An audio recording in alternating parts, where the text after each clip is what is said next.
In today's gospel, what we have is we have the thought that, okay, Jesus has given, this will be the third prediction of his passion, so therefore that the people would understand either what's going on, or they would ask really good questions. Wait a minute, aren't you supposed to be going into Jerusalem as a conquering hero? Aren't you supposed to, be calling the people to arms like the Maccabees did, back at the time of Antiochus the Fourth?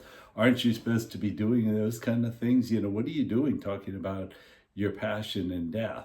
So they should have been doing that, but they weren't. So what you have is that you have James and John coming up to Jesus. We want we want you to do what we want you to do. What's that?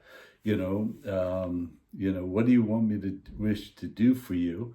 Which interestingly is the same line that Jesus gives to blind Bartimaeus, but in a different context. So he says, they say, well, we want to sit at positions of authority, one at your right and one at your left when you come into the kingdom. So again, Jesus goes back to his passion. He goes back to, can you drink the cup that I drink? Can you be baptized with the baptism that I'm about to be baptized?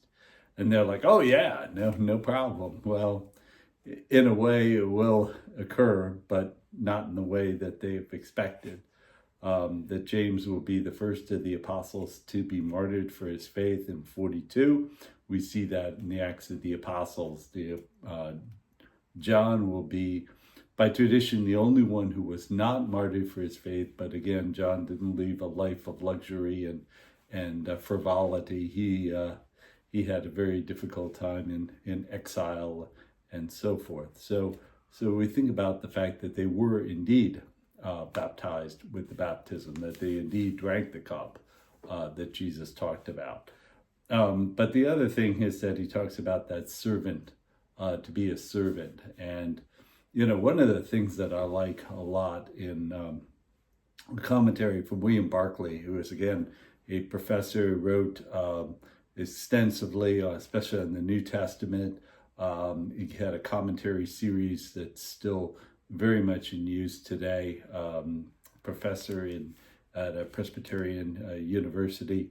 But he said that in talking about John, it's talking about Matthew 25, that doing those things, giving water to the thirsty, food to the hungry, visiting those who are sick or imprisoned, that they did so uncalculatingly. They weren't like, okay, Lord, I've done this wonderful thing. I've gone down to a poor country like maybe X place. Okay, I've done all this, or I've gone and I've given food at the homeless shelter. So therefore, I've done this for you, and therefore you need to do this for me.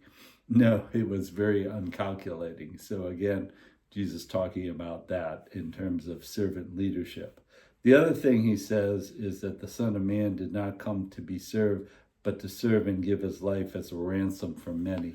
Again, one of the things that you don't want to necessarily do in theology is take a look at this literally.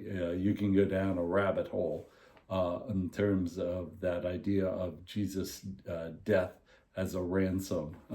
Who did he pay the ransom to, and so forth. So, but instead of doing that, what we really can think about is really that idea of the fact that just like in the temple, the people brought the animals for sacrifice. They were not just bringing animals for sacrifice for no particular purpose, but they were doing so because they said that the good things that God has given, we will give back to God. That the death that the animal would have is the death that we should rightly have because of our sins. And so the same can be said to Jesus himself, is that he was that one perfect sacrifice, as the book of Hebrews says. He was that one sacrifice once for all, given for the remission of sins. That the death that we should occur as a result of our sins, freely chosen sins, Jesus gave on our behalf.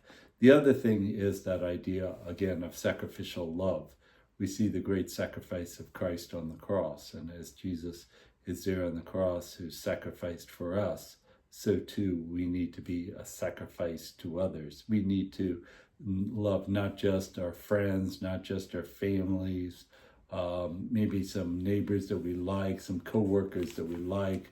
But, as a student, we need to reach out to maybe that kid that, doesn't have a lot of friends, doesn't seem to be doing well. We need to be able to reach out to that person. We need to, to ask the Lord for that strength in helping us to deal with that coworker who maybe doesn't like us, who maybe even sabotages our work, doing all those kinds of things. That we need to ask the Lord for that ability to love as Jesus would love that person.